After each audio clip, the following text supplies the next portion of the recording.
3 months after the Battle of New Bizen, the galaxy had changed. Ambassador Hana stood on the observation deck of the Valkyrie diplomatic ship, watching Earth grow larger in the viewport. She was young for a Valkyrie, only 75 years old, and had been chosen for this assignment precisely because of her youth. The High Council wanted someone who could learn new ways. Someone not set in old traditions. She was terrified. The ship docked at Earth's orbital station, a massive structure that served as the gateway to humanity's homeworld.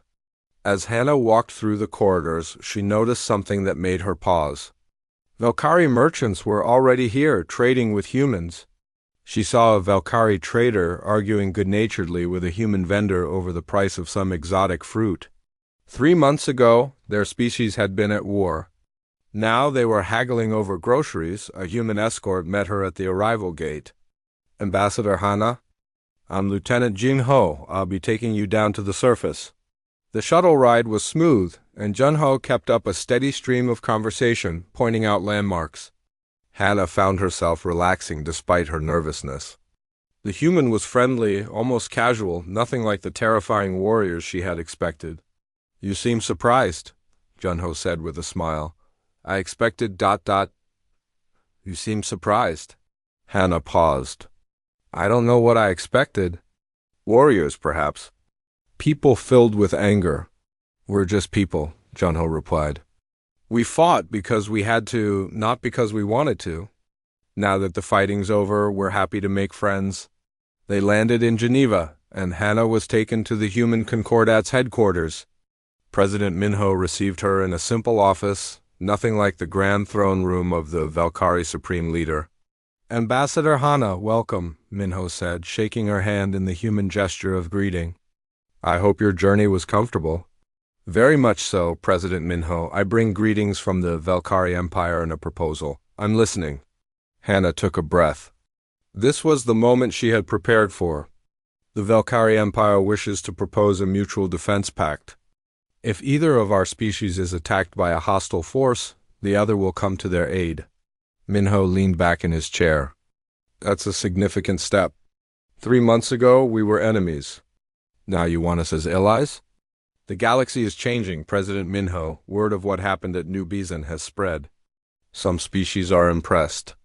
Others are afraid. And a few?" She hesitated. "A few see humanity as a threat that needs to be eliminated before you become stronger. You're worried someone will attack us. I'm worried someone will attack us both. The Valkyrie have ruled this sector through military dominance, but you've shown that dominance can be challenged. Other species are reconsidering their positions. Some of our client states are already rebelling. The galaxy is becoming unstable." Minho was quiet for a moment. "And you think an alliance between humans and Valkyrie would stabilize things?" "I think it would make anyone think twice before starting a war. The humans have the most advanced military technology in the galaxy. The Valkyrie have the largest fleet and the most extensive territory. Together we would be formidable and dangerous." "Only to those who threaten peace," Hannah said. "President Minho, my people made a mistake when we attacked New Bisan. We thought war was a game we had mastered. You taught us differently. We don't want to be enemies. We want to learn from you." Minho stood and walked to the window, looking out over Geneva. "Do you know what this city is famous for, Ambassador?" "No, sir." "Peace. For centuries, this was where nations came to negotiate, to find common ground, to end conflicts. We humans have fought enough wars to know that peace is always better than victory." He turned back to face her. "We'll accept your proposal, but with conditions. Name them." "First, the Valkyrie Empire must formally apologize for the attack on New Bizen and pay reparations to the families of those who died defending the orbital platforms." Hannah nodded. "Agreed." "Second, the Valkyrie will open their territory to human merchants and diplomats. We want cultural exchange, not just a military alliance." "Also agreed." "And third," Minho's expression became serious, "the Valkyrie will work with us to establish a galactic council. Not an empire, not a hegemony, but a forum where all species can have a voice. We'll provide security, but we won't rule." This was the hard part. Hannah knew the High Council would resist this idea, but she also knew they had no choice. "I'll take the proposal back to the Supreme Leader." "I believe she accept." "Then we have an agreement in principle." Minho extended his hand again. "Welcome to Earth, Ambassador. I think this is the beginning of something important."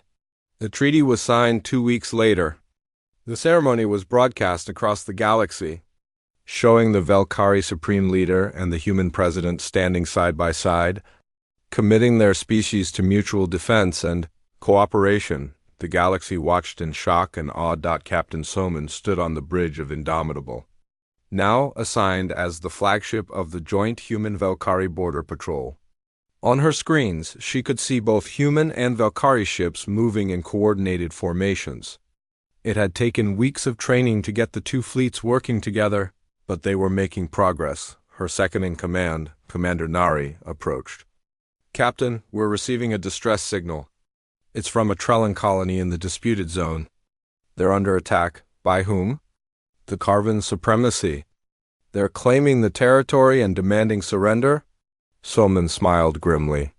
The Carvan were one of the species that had decided humanity was a threat. They had been massing forces near human space, probably planning an attack. Now they were testing the new alliance. "Signal the Velkari fleet. Tell Commander Hyunwoo we have a situation. And prepare to jump to faster than light." Minutes later, a combined human-Velkari fleet dropped out of faster-than-light travel at the Trellin colony. The Carvan fleet was there, 200 ships strong, probably thinking that was more than enough to handle a minor colony.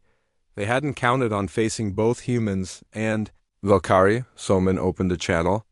"Carvan fleet? This is Captain Soman of the Human Concordat. Star Navy, you are attacking a colony under the protection of the Human-Velkari Alliance. Withdraw immediately or face the consequences." The Carvan commander appeared on screen, all tentacles and arrogance. "You don't frighten us, human. We have 200 ships." Commander Hyunwoo's image appeared beside Summons. "And we have 80 ships combined. But I think you'll find that's more than enough. I learned that lesson 3 months ago. Would you like to learn it too?" The Carvan commander looked at the combined fleet. He saw human warships bristling with forbidden weapons. He saw Velkari battleships, veterans of 1,000 campaigns. And most importantly, he saw two species that had been enemies now working together. The Carvan fleet withdrew without firing a shot. In the weeks and months that followed, the pattern repeated across the galaxy. Species that had considered attacking human or Velkari territory reconsidered. The alliance was too strong, too dangerous to challenge, but the alliance did more than provide security. Human technology began flowing into Velkari space. Velkari agricultural techniques improved human farming efficiency. Cultural exchanges brought artists, musicians, and scholars together. Slowly, what had started as a military necessity became something more. 1 year after the Battle of New Bison, Ambassador Hannah found herself back on Earth for the anniversary celebration. Governor Minji was there, now promoted to Minister of Colonial Affairs. Captain Soman attended in full dress uniform, her chest covered in medals. Commander Hyunwoo stood beside them, looking uncomfortable in formal diplomatic attire. "Strange, isn't it?" Minji said to Hyunwoo. "A year ago you were trying to conquer my world. Now we're allies." "I was following orders," Hyunwoo replied. "I didn't understand what I was facing. Do you understand now?"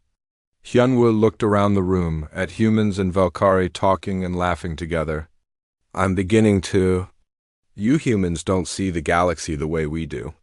You see possibilities, dangers, opportunities all at once. You prepare for the worst and hope for the best. That's survival instinct," Soman said, joining them. "When you've almost destroyed yourself as many times as we have, you learn to be ready for anything.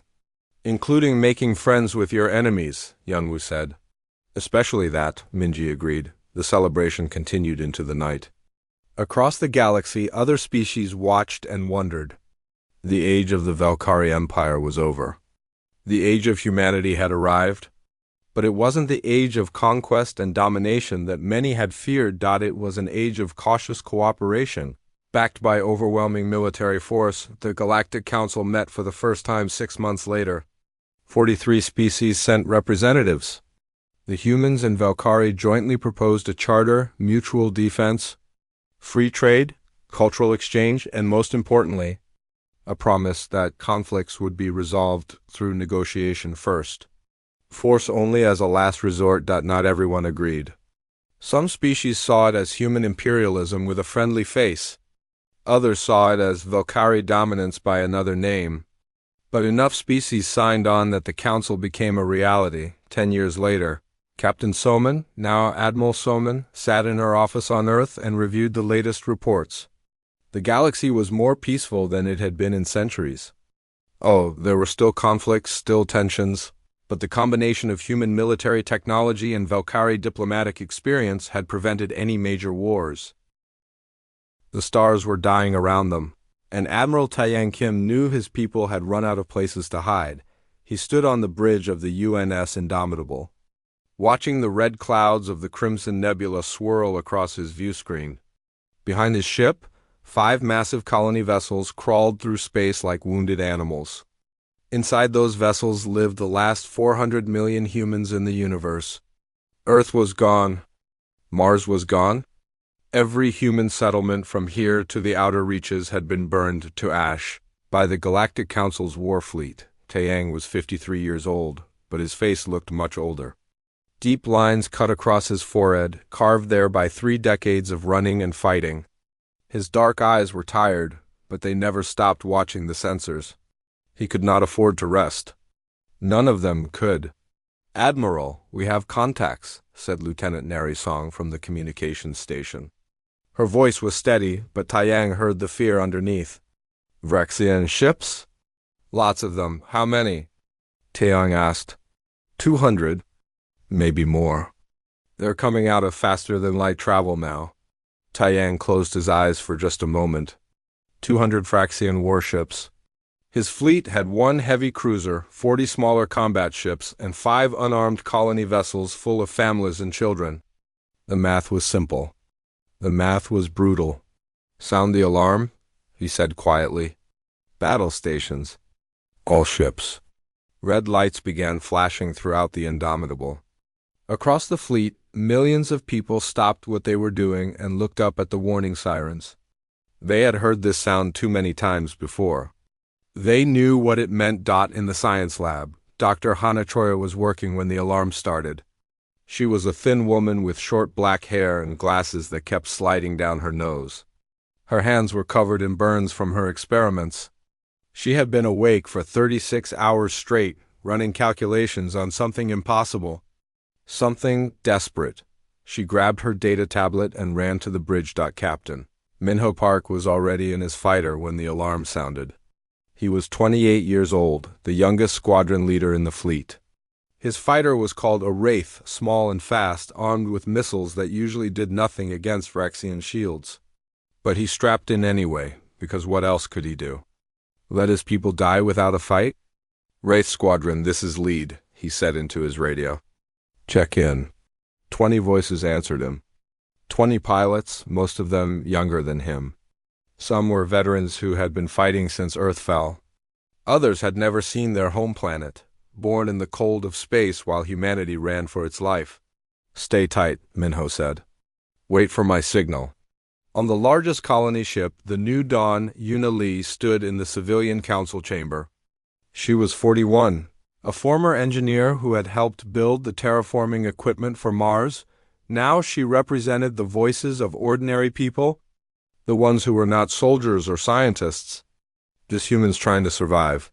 "We need to evacuate non-essential personnel from the outer decks," someone was saying, but Yuna was not listening. She was looking at the tactical display on the wall. The Vraxian fleet was spreading out, surrounding them. There would be no escape this time. No clever trick or desperate jump to faster-than-light speed. This was the end. The bridge doors opened and Hannah rushed in, nearly tripping over her own feet. Taiyang turned to look at her. "Doctor," he said, "tell me you have good news." Hannah pushed her glasses up and took a deep breath.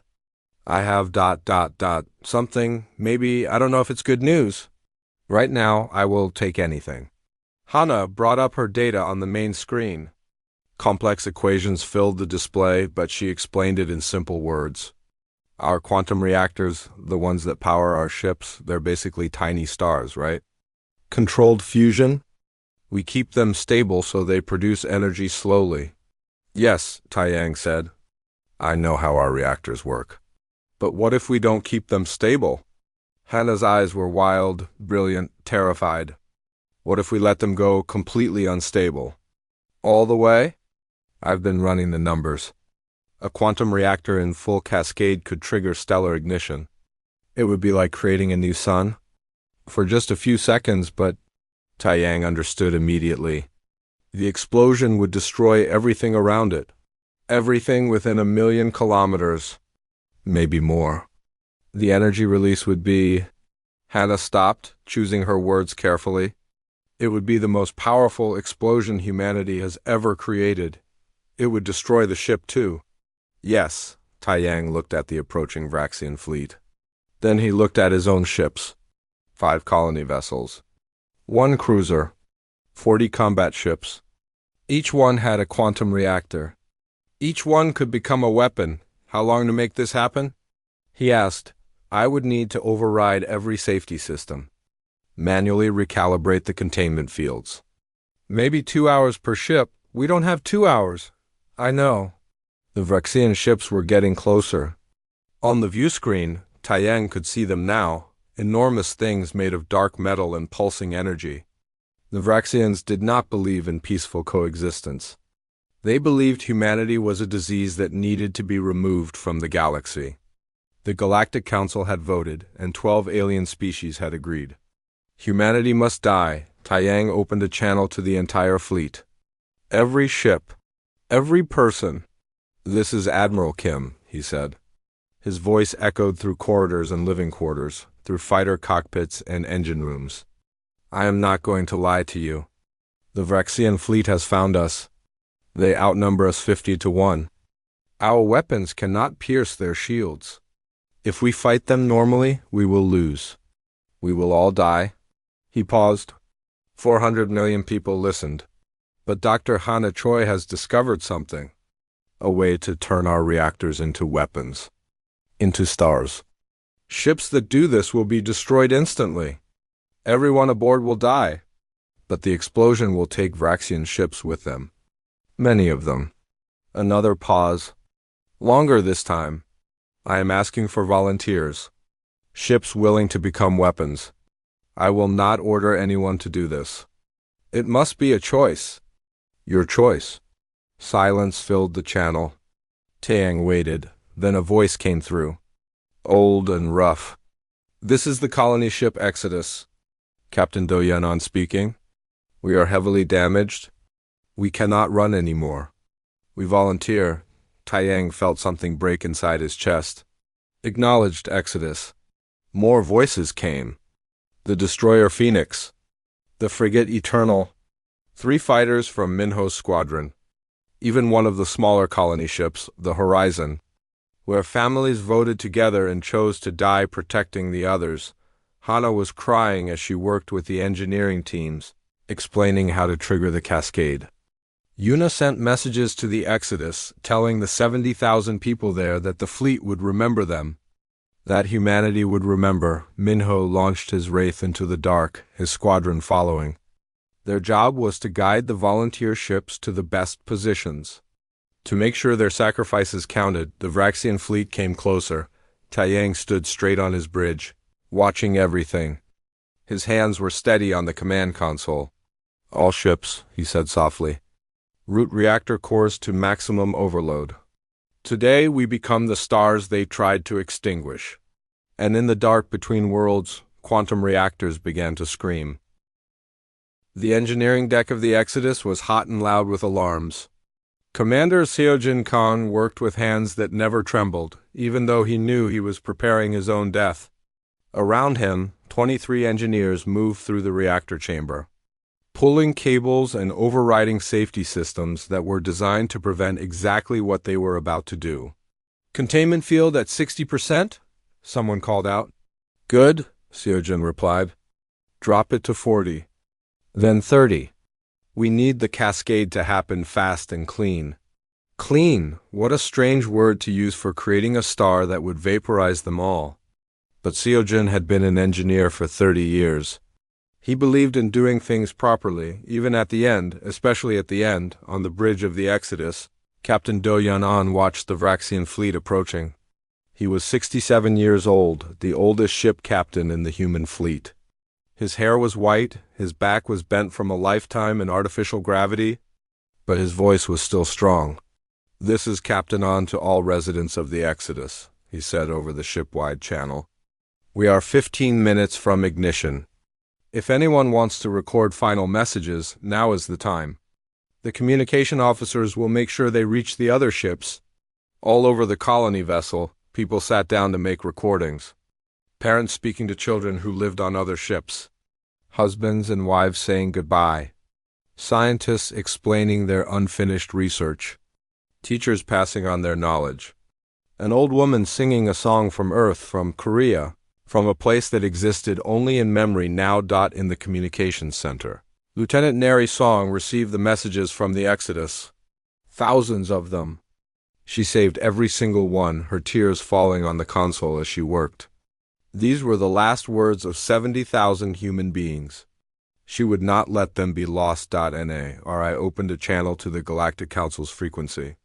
She did not ask for permission. She simply broadcast. "This is Lieutenant Neri Song of the human fleet," she said. "You wanted to destroy us. You hunted us across the galaxy. You killed our worlds and our families. You thought we would beg. You thought we would surrender? But you were wrong." She took a breath. "Humanity does not beg. We fight, we adapt, we survive. And when you take everything from us, we still find a way to hurt you back. Remember this day. Remember what happens when you push humans too far." The message went out across space, reaching not just the Vraxian fleet but every council ship in 100 light-years. Some who heard it laughed. Some felt a strange chill run through their alien bodies. But none of them understood. "Not yet," Minho's Wraith fighter screamed through space at full speed. His squadron was spread out in a search pattern, mapping the Vraxian fleet's formation. They needed to know where the biggest ships were, where the command vessels sat, where the fleet was most tightly packed. "Lead, this is Wraith 7, a voice crackled in his ear. "I have 3 Vraxian dreadnoughts, coordinates uploading now." "Copy, 7, mark them." More reports came in. Minho's computer built a picture of the enemy fleet. 213 ships. The biggest concentration was in the center, protecting their command carrier. That was where the Exodus needed to go. "Exodus, this is Wraith-led," Minho said. "Sending you approach coordinates now. We will guide you in." "Acknowledged, Wraith-lead," came Do-Yun's calm voice. "We are ready." The Vraxian fleet noticed the small fighters darting around them, but they did not consider 20 human fighters a threat. Their shields could withstand any missiles the Wraiths carried. They were much more interested in the large colony ship that was suddenly accelerating toward them on the Vraxian command carrier. War Prime Keltharus watched the approaching human vessel with confusion, then understanding. The humans were surrendering. They were offering up one of their colony ships as a prize, hoping to buy time for the others to escape.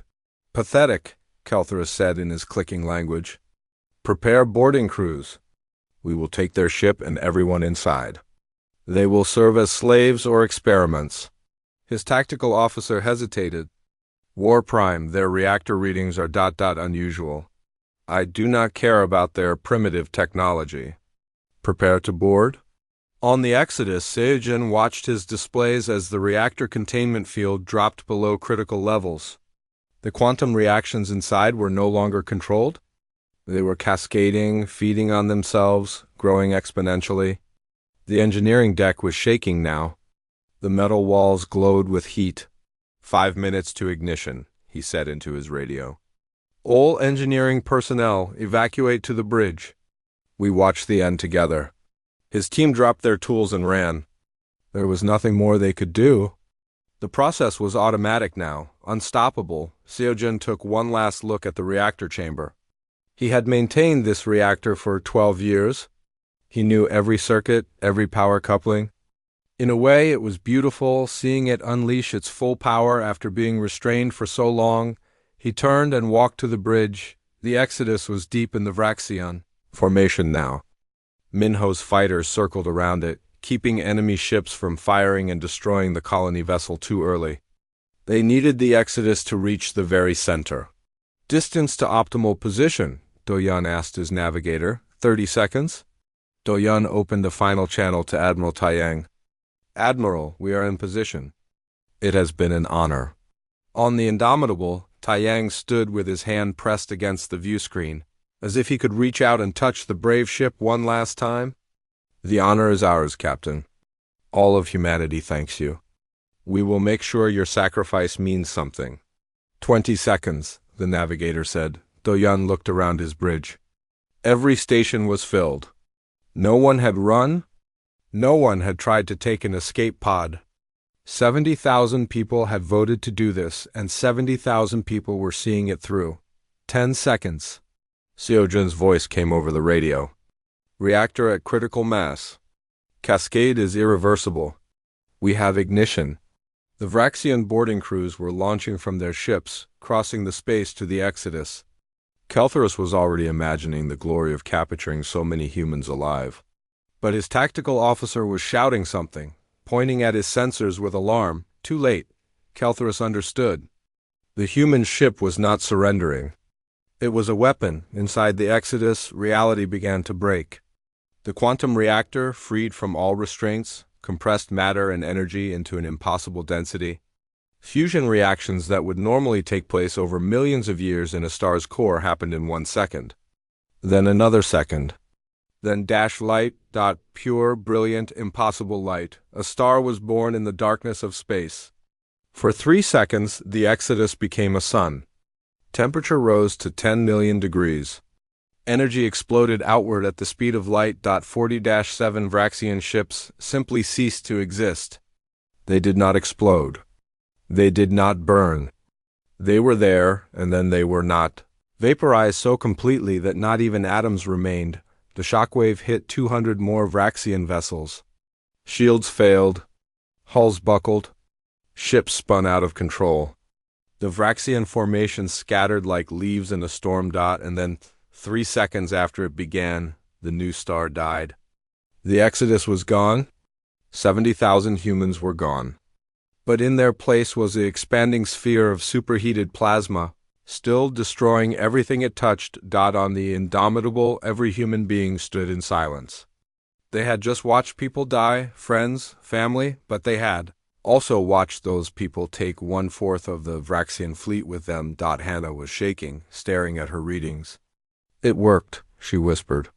It actually worked. The energy release was... It was perfect.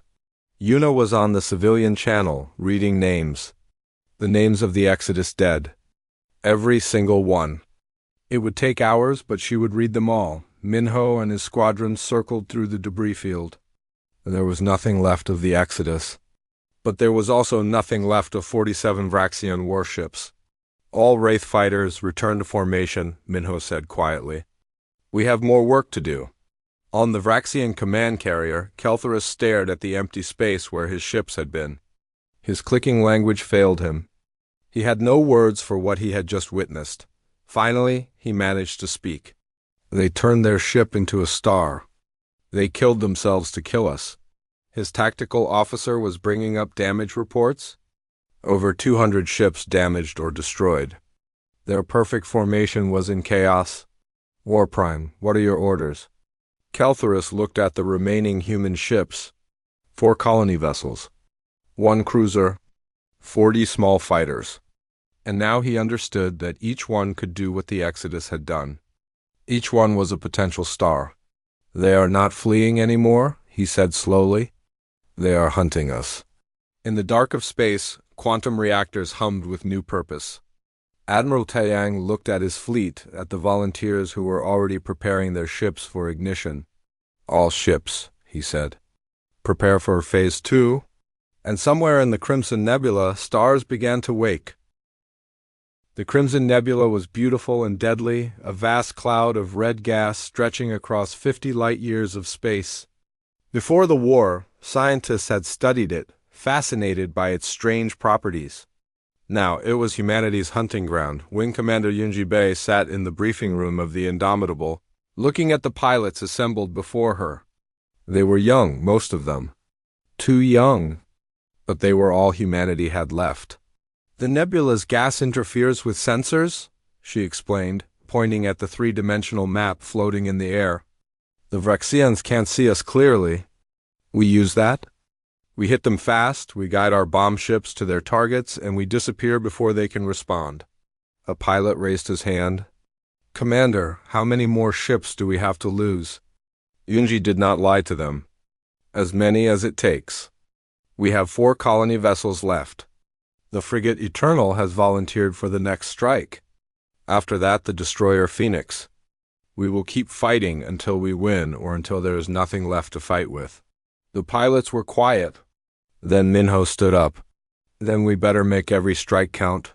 The others nodded. They understood. This was not about survival anymore. This was about making the enemy pay for every human life taken. In the tactical center, Officer Jiwan Huang studied the Vraxian fleet's movements. She was 34 years old, and before the war, she had been a chess grandmaster.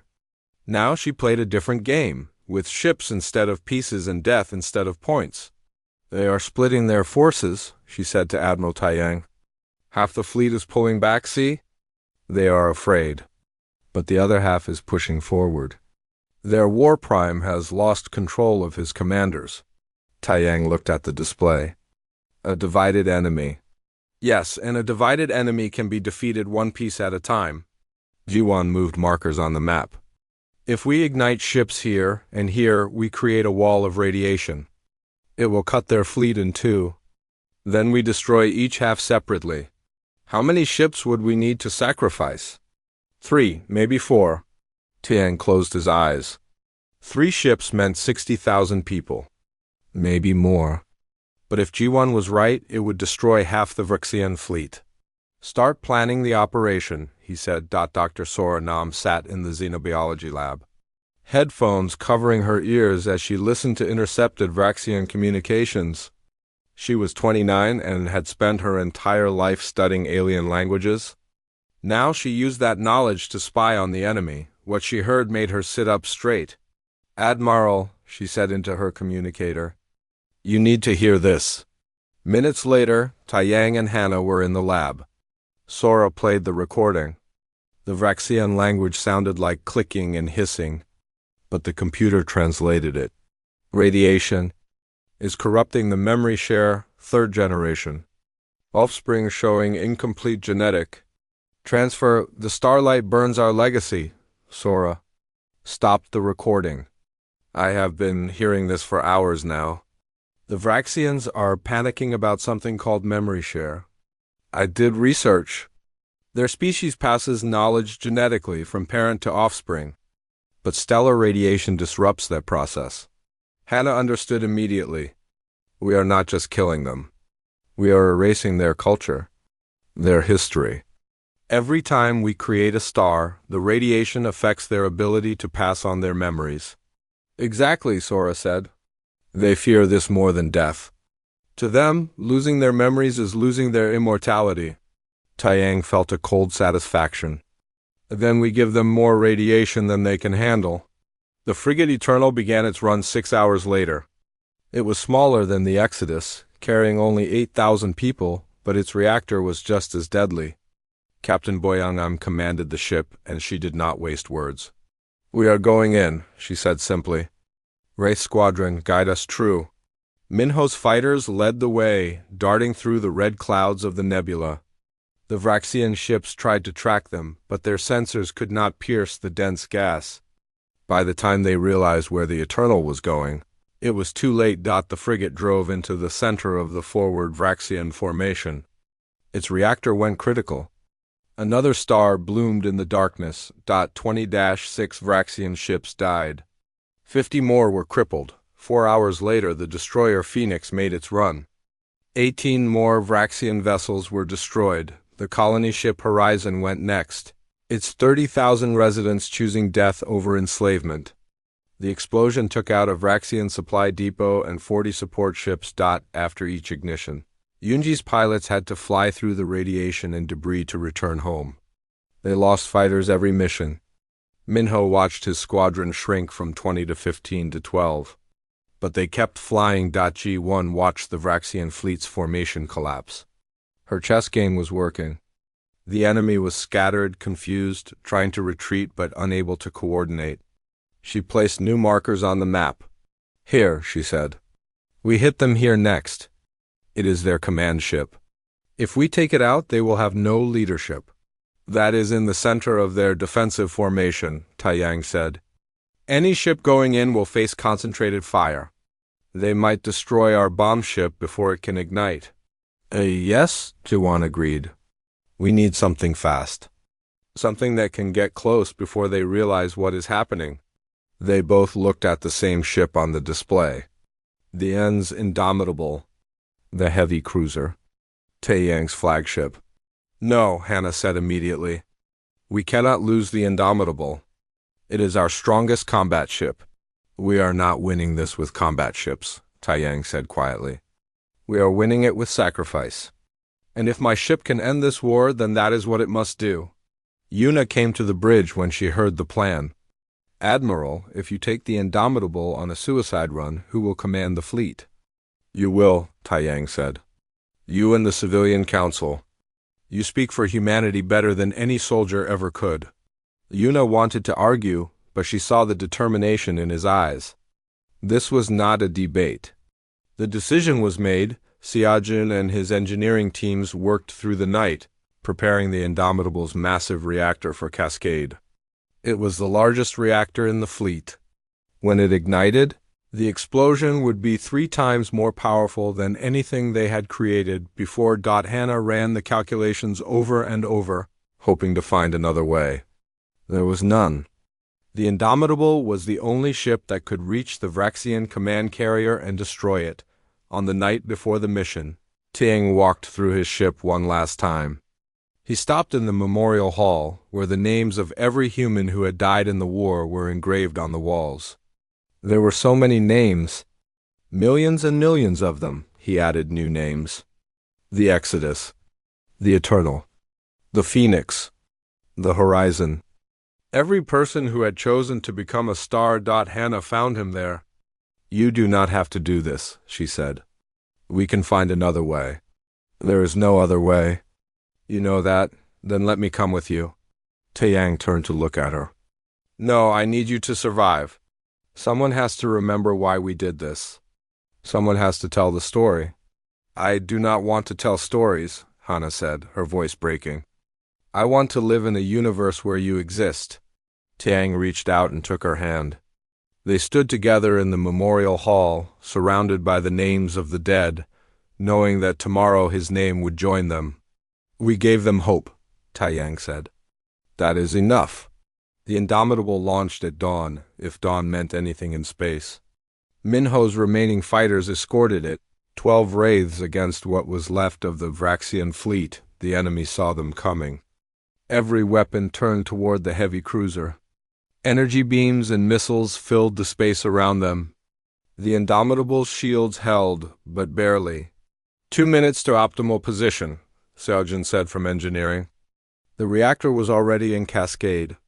There was no turning back now. Minho's squadron scattered, drawing fire away from the Indomitable.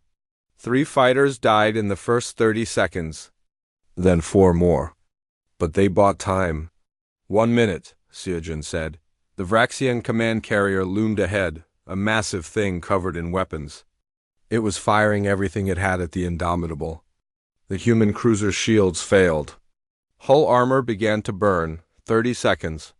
On the command carrier, War Prime Keltherus finally understood what the humans had been doing all along. Every suicide run, every ship turned into a star.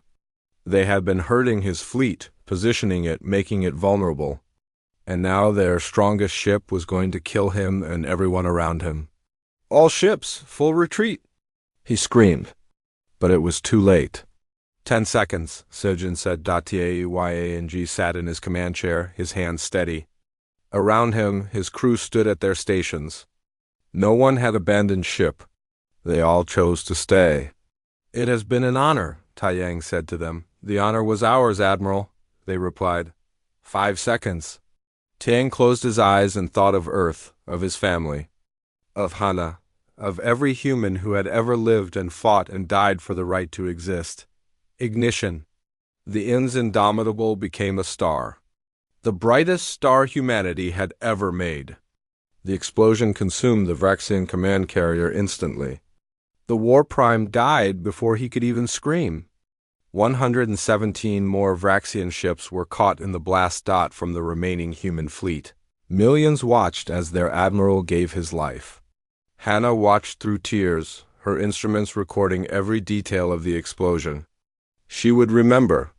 She would tell the story. Minho's 5 surviving fighters limped back to the colony ships. Only 5 left from a squadron of 20. And in the nebula, the Vraxian fleet was broken. Of the 213 ships that had cornered humanity, only 74 remained. They scattered in all directions, fleeing from the humans who had turned their own deaths into weapons. 300,000 ships filled the sensors. They came from every corner of the galaxy, 12 alien species united in one purpose: to erase humanity from existence on the colony ship New Dawn. Yuna stood in the civilian council chamber and looked at the faces around her. These were teachers, farmers, engineers, parents, ordinary people who had already lost everything once. Now they were about to lose again. How many combat-capable ships do we have left? Someone asked. 2 colony vessels, Yuna said quietly, and 43 fighters. That is all. The number hung in the air like a death sentence. 2 ships and 43 fighters against 300,000? Then we already know how this ends, an old man said. He was not angry, just tired. So very tired. Ambassador Junho Shin stood up. He was 56, gray-haired, with kind eyes that had seen too much death. Before the war, he had represented Earth at the Galactic Council. He had believed in peace, in cooperation, in the dream that different species could live together. The Council had proven him wrong by voting to exterminate his entire race.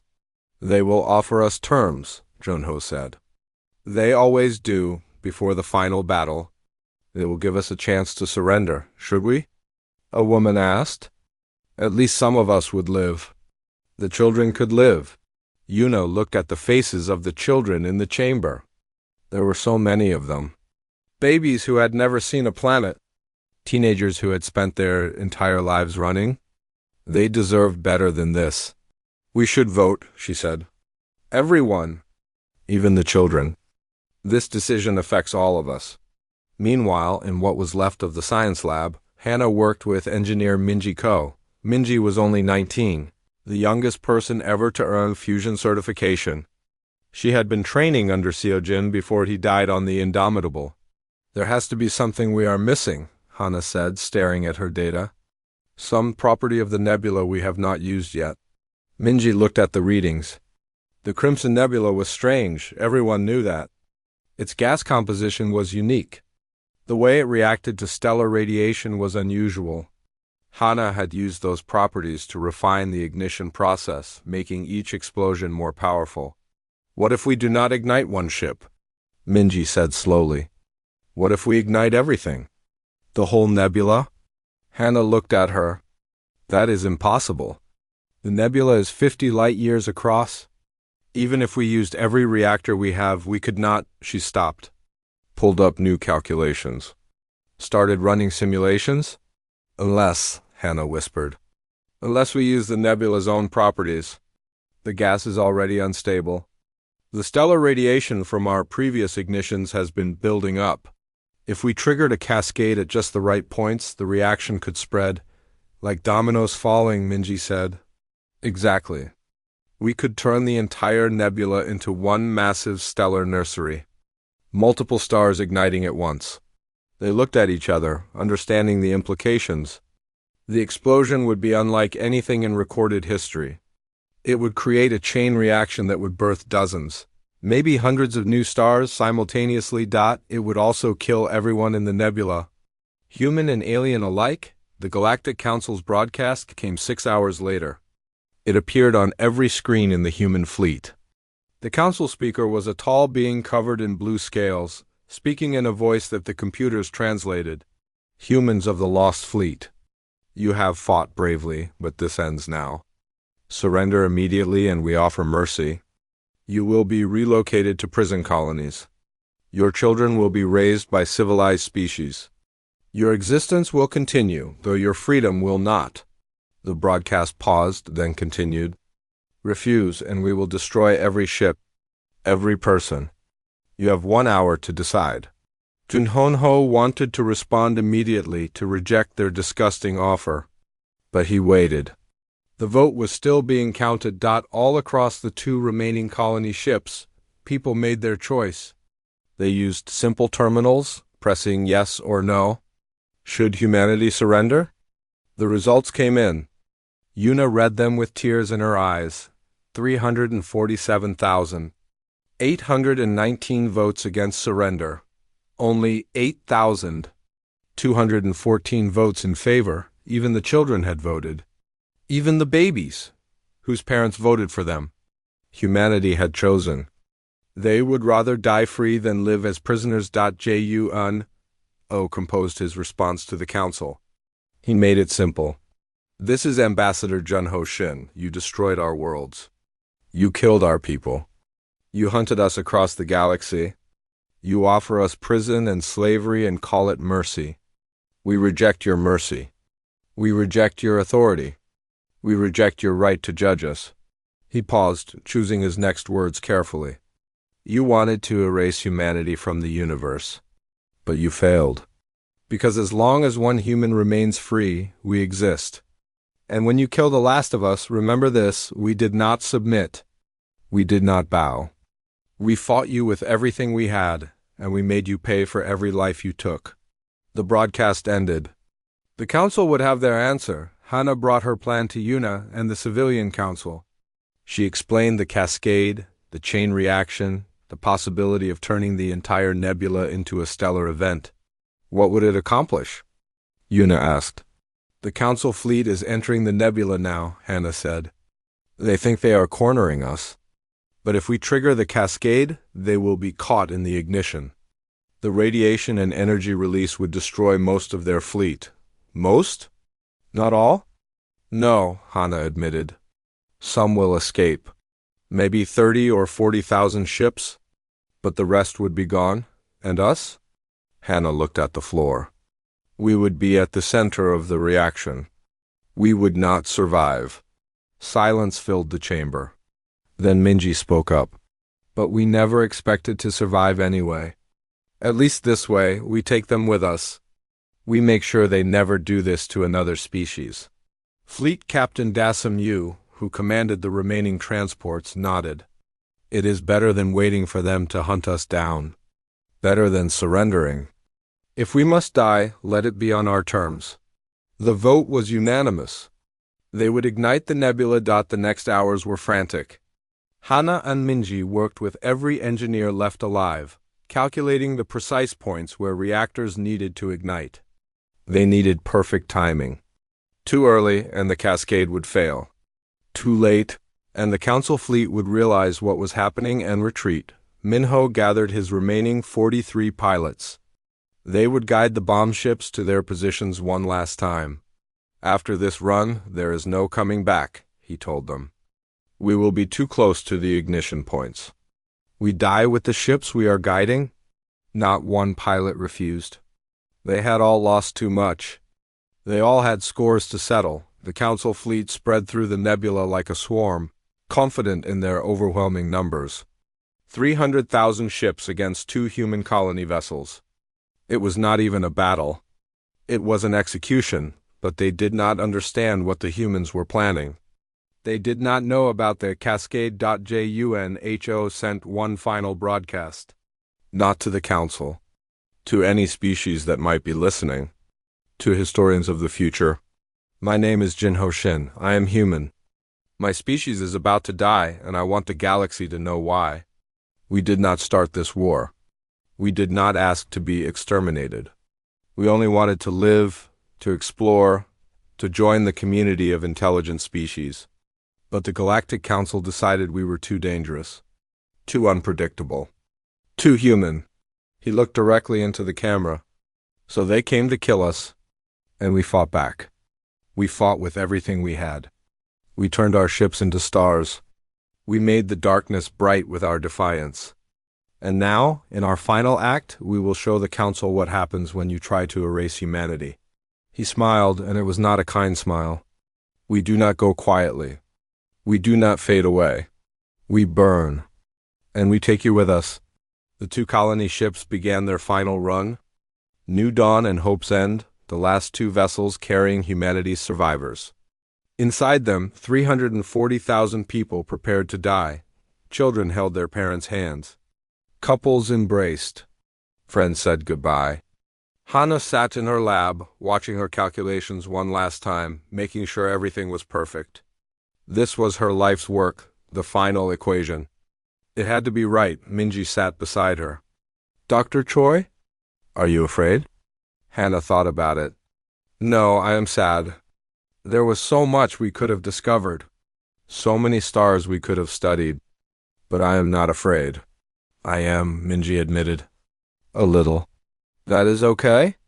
Being afraid means you understand what is happening. It means you are human. Minho's fighters led the way, streaking through the nebula's red clouds. The Council ships tried to intercept them, but the humans were too fast, too determined. They reached the calculated ignition points and held position. The two colony ships split up, moving to opposite ends of the formation. Their reactors were already in cascade. Alarms blared. The ships shook as containment fields failed in a controlled sequence on the New Dawn. Yuna stood on the bridge and looked at everyone there. It has been an honor to survive with you all, she said. They responded together. The honor was ours. On Hope's End, Captain Dassam watched her countdown. 30 seconds to ignition. All stations report ready. Hannah's voice came over the radio from the New Dawn. Cascade is stable. Chain reaction will propagate in 3.2.1. The colony ships ignited. 2 new stars bloomed in the Crimson Nebula. But these stars were different. They were positioned perfectly, their radiation flooding into the nebula gas at precise angles. The gas ignited. Then more gas. Then more. The reaction spread like wildfire, jumping from cloud to cloud, creating new stars everywhere it touched.